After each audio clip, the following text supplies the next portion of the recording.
রাম মন্দিরের নাম না করে মমতা বন্দ্যোপাধ্যায় বলেন, ওদের অবস্থা দেখুন, একটা মন্দির করেছে, প্রেসিডেন্টকে সেখানে যেতে দেয়নি, কারণ তিনি আদিবাসী বলে।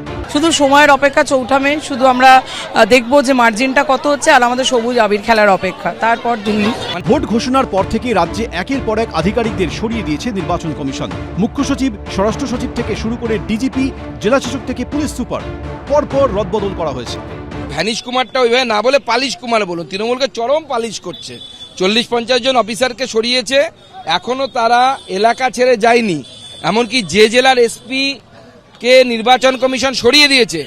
কয়েকদিন আগেই শিলিগুড়ির বাগডোগরা বিমানবন্দরের কাছে গোসাইপুরে ছিল নবম আন্তর্জাতিক সাঁওতাল সম্মেলন। মমতা বন্দ্যোপাধ্যায়, আমার কাছে নির্দিষ্ট খবর আছে, ফোন করে সেই সরানো এসপিকে, অপসারিত এসপিকে, পুলিশ সুপারকে ফোন করে বলছে, আইজিদেরকে ফোন করে বলছেন যে এলাকায় নজরদারি রাখতে কে কি করছে, কোন বিজেপির নেতা কি করছে। মমতা বন্দ্যোপাধ্যায়ের কাছ থেকে ফোন যাচ্ছে তাদের কাছে। গ্যাস সিলিন্ডারের সংকট নিয়েও বিজেপিকে কর্মী সভা চলাকালীন আক্রমণ করেন মমতা বন্দ্যোপাধ্যায়। ওরা গ্যাস দিতে পারে না, কিন্তু ইলেকশনে ক্যাশ দেয়। পশ্চিমবঙ্গে জয়ের ধারা অব্যাহত রাখতে পারলে এবার কি তৃণমূলের টার্গেট দিল্লি? সূত্রের খবর, সোমবার কর্মী সভার বৈঠকে মমতা বন্দ্যোপাধ্যায় তেমনটাই ইঙ্গিত দেন। তিনি বলেন, বাংলায় জিতে আমাদের পরবর্তী পদক্ষেপ হবে দিল্লিতে যাওয়া। মানে আন্ডার আর্ম ক্রিকেট এখনো ভালো করে শেখা হয়নি, উনি ভাবছেন লর্ডসে গিয়ে সেঞ্চুরি করবেন।